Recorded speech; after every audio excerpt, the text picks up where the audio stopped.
জয় মা। কৃপাং কুরু মহাদেবী সুতেষু প্রণতেষু চ চরণাশ্রয় দানেন কৃপাময়ী নমস্তুতে।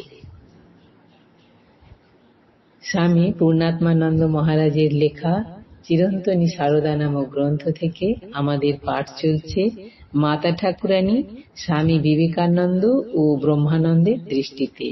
এখন আমাদের পাঠ চলছে স্বামী ব্রহ্মানন্দের দৃষ্টিতে মা কেমন ছিলেন।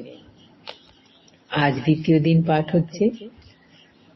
দুর্গাপূজার সময়ে শ্রীমা বেলুড় মঠে উপস্থিত হতে না পারলে মহারাজ পূজা সম্পূর্ণ জ্ঞান করতে পারতেন না। আর কোনো উৎসব উপলক্ষে শ্রী মায়ের শুভাগমনের সঙ্গে সঙ্গে মঠে আনন্দের সাড়া পড়ে যেত। বিশেষত মঠাধ্যক্ষ স্বামী ব্রহ্মানন্দের হৃদয়ে একটি সুন্দর বিবরণ দিয়েছেন স্বামী অমৃতানন্দ। এক বৎসর ঠাকুরের সাধারণ উৎসবের দিন সকালবেলা শ্রী শ্রী মা স্ত্রী ভক্তদের লইয়া মঠে আসিয়াছেন। মহারাজ গেটে দাঁড়াইয়া মহামায় কি জয় রবে অভ্যর্থনা করিয়া তাহাকে মঠের ভিতরে লইয়া গেলেন। মা উপরে গিয়া ঠাকুরকে প্রণাম করিলেন এবং নামিয়া আসিয়া মহারাজের প্রার্থনায় ঠাকুর ঘরের সিঁড়ির প্রায় 8 হাত দক্ষিণে আসনের উপর দক্ষিণমুখী হইয়া দাঁড়াইলেন। মহারাজ মার পাদপদ্মে পুষ্পাঞ্জলি দিয়া কম্পিত হস্তে রোমাঞ্চিত কলেবরে ঘণ্টা ও পঞ্চপ্রদীপ দ্বারা আরতি করিলেন। মহারাজের আদেশে সাধু ভক্তগণ 2 সারি হইয়া হাঁটু গাড়িয়া বসিলেন এবং করজোড়ে সর্বমঙ্গল মঙ্গলে ইত্যাদি স্তব পাঠ করিয়া মার পাদপদ্মে পুষ্পাঞ্জলি দিয়া প্রণাম করিলেন।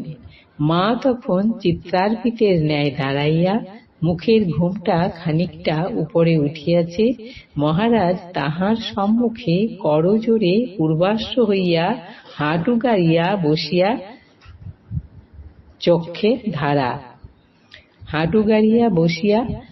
চক্ষে ধারা। সেই দিন মহারাজ বালকের মতো হইয়া গিয়াছিলেন।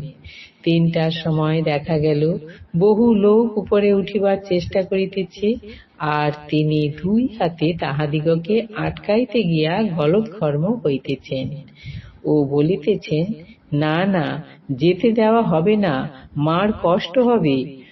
লোকগুলি তাহার কথা না শুনিয়া ঠেলাঠেলি করিতেছিল। মহারাজের পরিচয় দিয়া বুঝাইয়া বলাতে নিবৃত্ত হইল। 1911 খ্রিস্টাব্দে দাক্ষিণাত্যের তীর্থ দর্শনের পর শ্রীমা যেদিন প্রথম মঠে পদার্পণ করেছিলেন, সেদিনও মহারাজ আনন্দে আত্মহারা হইয়াছিলেন। তাঁর প্রত্যক্ষ তত্ত্বাবধানে ও নির্দেশে সেদিন শ্রীমাকে মঠে অভ্যর্থনার বিরাট সমারোহ।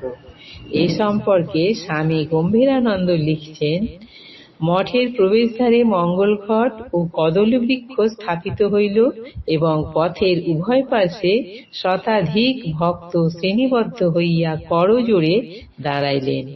মাতা ঠাকুরানীর গাড়ি দৃষ্টিগোচর হইবা মাত্র কয়েকটি বোমা ছোড়া হইল এবং প্রবেশদ্বার হইতে শ্রীমা যেমন স্ত্রী ভক্তগণ সহ মন্থর গতিতে অগ্রসর হইতে লাগিলেন, অমনি ভক্তগণের মুখে উচ্চারিত হইতে থাকিল সর্বমঙ্গল মঙ্গলে ইত্যাদি প্রণাম মন্ত্র। শ্রীমৎ স্বামী ব্রহ্মানন্দজি আদেশ করিলেন যে ওই অবস্থায় কেহ মায়ের পাদস্পর্শ পূর্বক প্রণাম করিতে পারিবে না। শ্রীমাকে মঠ বাড়িতে লইয়া গিয়া উপরের একখানি ঘরে বসানো হইল। তখন নিচে কালী কীর্তন চলিতেছে, আর ব্রহ্মানন্দজি বিভোর হইয়া শুনিতেছেন। সহসা দেখা গেল তাহার শরীর অসাড়, হুঁকার নল হাত হইতে খসিয়া পড়িয়াছে বহুক্ষণ। বহুক্ষণ এইভাবে অতীত হইলে শ্রীমাকে সংবাদ দেয়া হইল।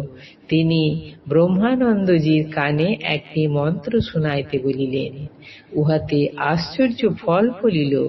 মহারাজ বুদ্ধিত হইয়া গায়কগণকে উৎসাহ দিয়া বলিতে লাগিলেন, হ্যাঁ, চলুক চলুক, যেন সবেমাত্র তিনি অন্যমনস্ক হইয়াছিলেন। আজ এইটুকুই।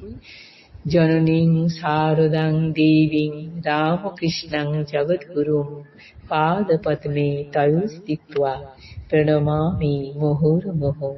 জয় মা।